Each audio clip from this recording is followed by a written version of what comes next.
being a believer really causes you to look at life differently. And it really sort of makes sense that God can use anything to complete his purpose. And whenever we look at, the concept that made a huge difference to me was God's a whole lot more interested in my character than he is in my comfort. In fact, I think he's probably not too interested in my comfort at all. Hunting Lodge is, we've got a house that sleeps 24. We lease about 18,000 acres, predominantly duck hunting, but it also, we've got fishing guides that work with us, alligator hunters, dog hunters that hunt for pigs. We were already in that mode, which is what started Hunter's Harvest. I'm Paul McDonald, I'm a businessman. I'm a real estate developer. My father died in a high steel accident when I was 2.5. I had bought my fire insurance whenever I was 6.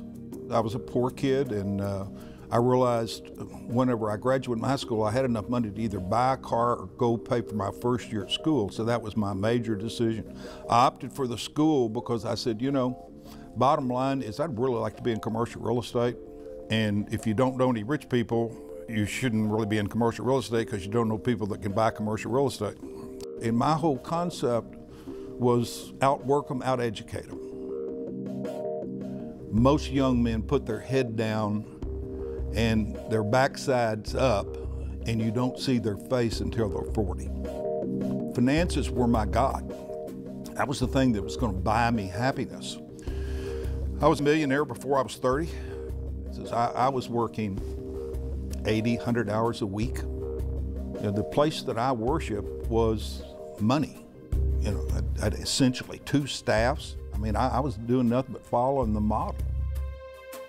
And somewhere along the line, I looked around and realized that I never saw my child because he was asleep when I left in the morning, asleep when I got back. The money ceased to make much of a difference. I tell people now, God loved me enough to break me. Twice. I think the reason David was a man after God's own heart is because he took responsibility. When Nathan said, "You are that man," David said, "I am, and I deserve death." And I think God just absolutely opens his arms whenever we can come to a point that we'll accept responsibility for what we did, how wrong it was, how much we failed. When you understand that God is working on your character, then you can ask the question, what am I supposed to be learning out of this? And it totally changes hard things. How can I use my business skills so it benefits others? What a noble thing to benefit others. Issue was 160 pounds of meat a week. How do I get 160 pounds of meat a week? That's the problem. And if I don't do it, who's going to do it?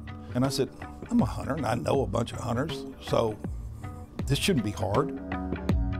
Over the course of 3 years, we have harvested 89,000 pounds of feral hog and, for the most part, management deer, venison, and given away to the hungry. I think it was 2 years ago at a Wild Boar Expo, there's a young man named Gilmer at Victory Homes. We're going through the ice slurry, we're then offloading it into lugs, putting it up in a refrigerated trailer. There's about 6 of us and we're walking from the truck back to the cleaning area. And I hear him as I pass by. He said, these people must really love us. And that struck me as we're just doing pigs. This is an assembly line and we're cleaning 1 feral hog in 2.5 minutes was what we averaged. And these people are so focused on what they're doing. But what he saw was love. That was a pretty cool thing. To start off with feral hogs And he interpreted it as somebody really, really caring for him, a deep, meaningful way. I'm Paul McDonald. I'm a businessman doing kingdom business.